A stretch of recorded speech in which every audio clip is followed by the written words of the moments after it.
আজকে আমাদের আলোচনার বিষয় হলো সরকারি চাকরির পরীক্ষায় ইংলিশ গ্রামারের একটি টপিক প্রিপোজিশন, যেগুলো প্রায় যেই পরীক্ষাতে ইংলিশ থাকবে সেইখানে এই প্রিপোজিশন থেকে দুটো তিনটে প্রশ্ন আসবেই আসবে। সেটা এসএসসি জিডি হোক, এমটিএস হোক, সিএইচএসএল হোক, পুলিশ হোক, ডাব্লিউবিপি হোক, যে কোনো এক্সাম, পিএসসি হোক।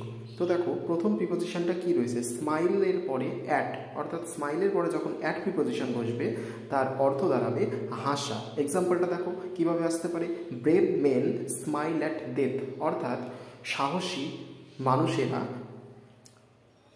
মৃত্যুতে কিন্তু হাসে। ঠিক আছে, অর্থাৎ মৃত্যুকেও তারা হাসি মুখে মেনে নেয়। পরবর্তী প্রশ্ন দেখো, স্মাইল অন, স্মাইলের পরে যখন অন প্রিপোজিশন বসে তখন তার মিনিং দাঁড়ায় সুপ্রসন্ন হওয়া। এক্সাম্পলটা দেখো, Fortune smiled on every industrious person, অর্থাৎ ভাগ্য সুপ্রসন্ন হয় প্রত্যেক পরিশ্রমী